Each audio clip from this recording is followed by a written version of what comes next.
ఉన్న బంగారాన్ని విడిపించి ఆ రోజు ఆన్లైన్ రేటుకే మేము కొంటాం. Sharma gold company.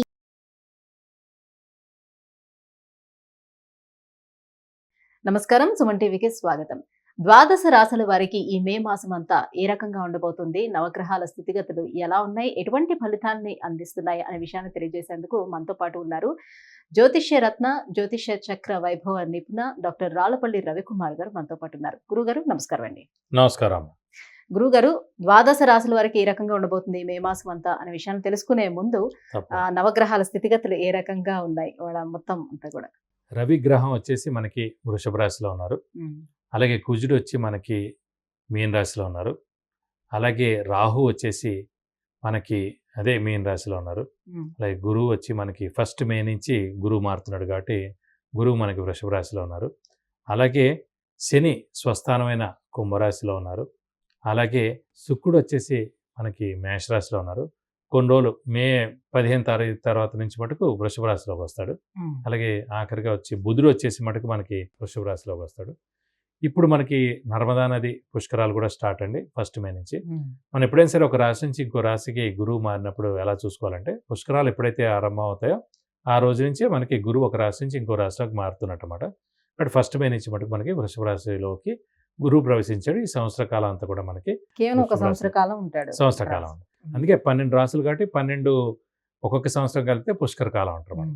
సో అందుకే 12 సంవత్సరాలకి పుష్కరం అంటారు. గురుగారు, మకర రాశి వారికి ఎలా ఉండబోతుంది ఈ మే నెల? వాళ్ళకి కూడా శని నడుస్తుంది కదా, ఎండింగ్ స్టేజ్ లో ఉంది. సో మరి ఎలా ఉండబోతుంది వీరికి? మకర రాశి వారికి నక్షత్రాలు వచ్చేసి ముందుగా ఉత్తరాషాఢ 2, 3, 4 పాదాలు, శ్రవణం 1, 2, 3, 4 పాదాలు, ధనిష్ట 1, 2 పాదాలు. ఈ రాశి వారికి మొన్నటిదాకా ఈ శని ఉధృతి ఎక్కువగా ఉంది. అలాగే గురుబలం లేదు. అంటే 2 సంవత్సరాల నుంచి గురుబలం లేదండి. ఒకటి తృతీయ స్థానంలో గురువు ఉండడం 1 సంవత్సర కాలం, మొన్నటిదాకా 30 ఏప్రిల్ దాకా 4వ స్థానంలో ఉండడం. సో 2 సంవత్సరాల నుంచి గురుబలం లేదు. అలాగే రాహు బలం లేదు. అలాగే కేతు బలం లేదు. అలాగే ఏలినాటి శని. మొత్తం 4 గ్రహాల ఇంపాక్ట్ చాలా ఎక్కువగా ఉండేది.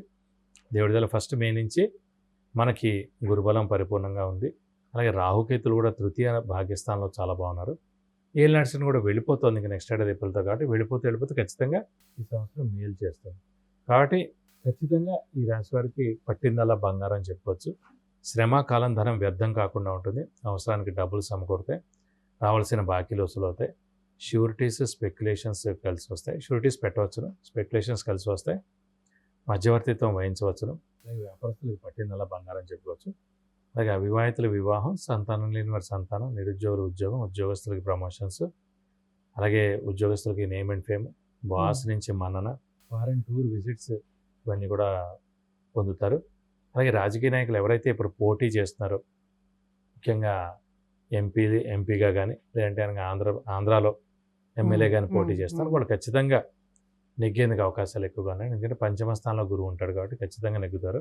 అంటే ఇప్పుడు మనకి మేలో ఎలక్షన్స్ కాబట్టి 1 మే నుంచి గురువు స్టార్ట్ అయ్యాడు కాబట్టి ముఖ్యంగా మేషరాశి వారు, కర్కాటక రాశి వారు, సింహరాశి వారు, కన్యారాశి వారు, అలాగే వృశ్చిక రాశి వారు, అలాగే మకర రాశి వారు, ఈ 5-6 రాశుల వారు కూడా ఖచ్చితంగా రాజకీయ నాయకులు ఎవరైతే పోటీ చేస్తున్నారో వాళ్ళు నెగ్గేందుకు అవకాశాలు 100% ఉన్నాయండి. వాళ్ళ వ్యక్తిగత జాతకాలు కూడా ఇంకొంచెం బాగుంటే ఖచ్చితంగా ఇంకా ఓట్లు ఎక్కువ రావడం, అంటే మినిస్టర్ అవ్వడం, ఇవన్నీ కూడా జరుగుతాయి.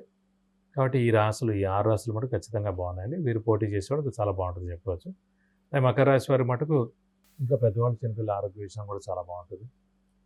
అలాగే వీరి ఆరోగ్యం బాగుంటుంది.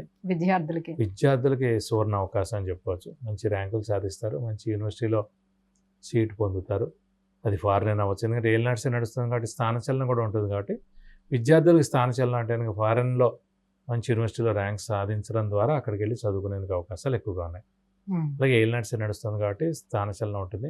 ఇల్లు మార్పు కానీ, ఉద్యోగ మార్పు కానీ, లేదంటే వేరే ఊరు ట్రాన్స్ఫర్ అవ్వడం కానీ, లేదంటే వేరే ఊర్లో కొత్త జాబ్ వెతుక్కోవడం కానీ జరిగేందుకు అవకాశం, లేదంటే ఇల్లు మారడం కానీ ఏదైనా సరే మారితే మంచిదండి. ఈ సంవత్సర కాలమే ఉంది కాబట్టి ఇంకా ఏలినాటి శని మారితే మంచిదే, మార్పు మంచిదే అని చెప్పుకోవచ్చు. అలాగే 5వ స్థానంలో గురువు ఉన్నందుకు ఖచ్చితంగా 5వ స్థానం సంతాన స్థానం అండి. సో సంతాన కారకుడైన గురువు సంతాన స్థానంలో ఉన్నాడు కాబట్టి సంతానం లేని వారికి ఖచ్చితంగా ఈ సంవత్సరం సంతానం కలుగుతుంది.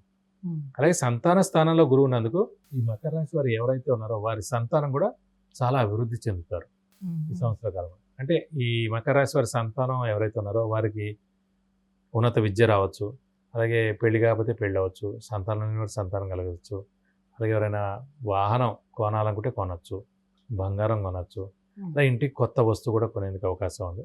సో ఇలా చెప్పేవన్నీ కూడా అన్ని శుభాలు కూడా జరిగేందుకు అవకాశాలు 100% ఉన్నాయి. ఇంకా వివాహ ప్రయత్నాలు ఏమైనా ఫలిస్తాయి? వివాహ ప్రయత్నాలు ఖచ్చితంగా చేసుకోవాలి. ఎందుకంటే 2 ఏళ్ల నుంచి గురుబలం లేకపోవడం వల్లనే కుదిరినవి క్యాన్సిల్ అయిపోయి, ఫైనల్ అయ్యేది మాటల దాకా వచ్చినవి క్యాన్సిల్ అయిపోయి, అలాగే సంబంధాలే రాలేదు, ఎందుకో ఆలస్యం అయిపోయి, డిలే అయిపోయి, వీళ్ళే వద్దనుకుని ఎవరైతే మకర రాశి వారు ఉన్నారో వాళ్ళే వివాహం ఎంత కావట్లేదు చెప్పి కొన్ని రోజులు ఆగుదని చెప్పి ఆగిపోయిన వాళ్ళు కూడా ఉన్నారు. ఇలా చాలా జరుగుతూ వచ్చాయి మనం. కాబట్టి ఇప్పుడు మటుకు సరైన సమయం వచ్చింది కాబట్టి ఇప్పుడు మటుకు వదిలిపెట్టకండి. ఎందుకంటే మళ్ళీ మే, జూన్, జూలై 3 నెలలు కూడా మూఢం ఉంది కాబట్టి ఇప్పటి నుంచి మీరు స్పీడ్గా మొదలు పెడితే ఆగస్టు నుంచి ముహూర్తాలు ఉన్నాయి కాబట్టి ఖచ్చితంగా డిసెంబర్ లోపల వివాహానికి అవకాశాలు ఎక్కువగా ఉన్నాయి. మరి గురుబలం బాగానే ఉందంటున్నారు కాబట్టి వ్యాపారస్తులకి ఏ రకంగా ఉంటుంది? వ్యాపారస్తులు మటు పట్టిందల్లా బంగారం. వాళ్ళు కొత్త వ్యాపారం స్టార్ట్ చేయొచ్చు, లేదంటే ఎక్స్పాన్షన్కి వెళ్ళచ్చు, అప్పులు కూడా ఎక్కువగా ఇవ్వచ్చు, క్రెడిట్స్ ఇవ్వచ్చు. సో ఖచ్చితంగా వారికి బాగా కలిసి వస్తుంది. ఎందుకంటే ఇంకా ఏలినాటి శని కూడా వెళ్ళిపోతాం కదండి, కాబట్టి ఇంకా రాబోయే రోజులన్నీ కూడా వారికి సువర్ణ అవకాశం అని చెప్పుకోవచ్చు. ఇంకా మరింత శుభ ఫలితాన్ని పొందేందుకు ఎటువంటి పరిహారాన్ని పాటించాలి, ఎటువంటి దాన ధర్మాలు చేసుకోవాల్సి ఉంటుంది, ఏ దైవారాధన చేసుకోవాలి? ప్రస్తుతం మటుకు రాహుకేతు గురువు బాగానే ఉన్నారు కాబట్టి మీరు ఓన్లీ శని కొంచెం వీక్గా ఉన్నాడు కాబట్టి ప్రతి శనివారం ఉపవాసం ఉండడం, వీలైతే కనుక ప్రతి శనివారం ఆంజనేయ స్వామి టెంపుల్కి వెళ్ళి 41 ప్రదక్షిణాలు చేసి, ఎప్పుడైనా వీలైతే కనుక వడమాల సమర్పించడం, సింధూర పూజ చేయించడం, అలాగే తమలపాకులతో పూజ చేయించడం, ఇవన్నీ చేస్తే చాలా మంచిది. కానీ రక్తదానం మటుకు చేస్తే మంచిదండి వీలైతే ఒక శనివారం రోజున.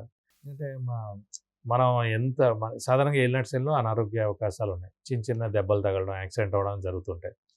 అవి జరిగే లోపల మన రక్తం కళ్ళ చూసే లోపలనే మనమే ఒక శనివారం రోజున వెళ్ళి రక్తదానం చేస్తే ఇవన్నీ తప్పించుకోవచ్చు.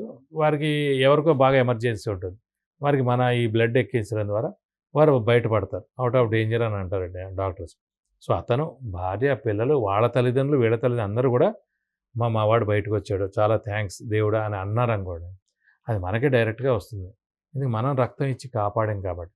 సో మనకి ఏ అనారోగ్యం రాదు, మనకి ఏ యాక్సిడెంట్ అవ్వదు, మనకి ఏం సర్జరీలు అవ్వో, మనం బయటపడిపోవచ్చు. ఒక చిన్న రక్తదానం చేయడం ద్వారా ఒక శనివారం రోజున మనకి ఏ అనారోగ్యాలు రాకుండా మనకి ఆరోగ్యం కూడా బాగుండడానికి అవకాశాలు ఎక్కువగా ఉన్నాయి. గురుగారు, మకర రాశి వారికి ఈ మే నెలంతా ఈ రకంగా ఉండబోతుంది, ఎటువంటి పరిహారాన్ని పాటించాలనే విషయాన్ని తెలియజేసినందుకు ధన్యవాదాలు. నమస్కారం. విద్య, ఉద్యోగం, వాహనం, వ్యాపారం, వివాహం, ఆరోగ్యం, ఆర్థికం, గృహం వీటన్నిటికీ సంబంధించిన విషయాలను తెలుసుకోవాలంటే కింద స్క్రోల్ అవుతున్న నెంబర్కి వాట్సాప్ మెసేజ్ చేసి గురువు గారి అపాయింట్మెంట్ ను పొందవచ్చు. సుమన్ టీవీలో మీ పర్సనల్ అండ్ బిజినెస్ ప్రమోషన్స్ కోసం కింది నెంబర్ కి కాంటాక్ట్ చేయండి. సుమన్ టీవీలో మీ పర్సనల్ అండ్ బిజినెస్ ప్రమోషన్స్ కోసం కింది నెంబర్ కి కాంటాక్ట్ చేయండి.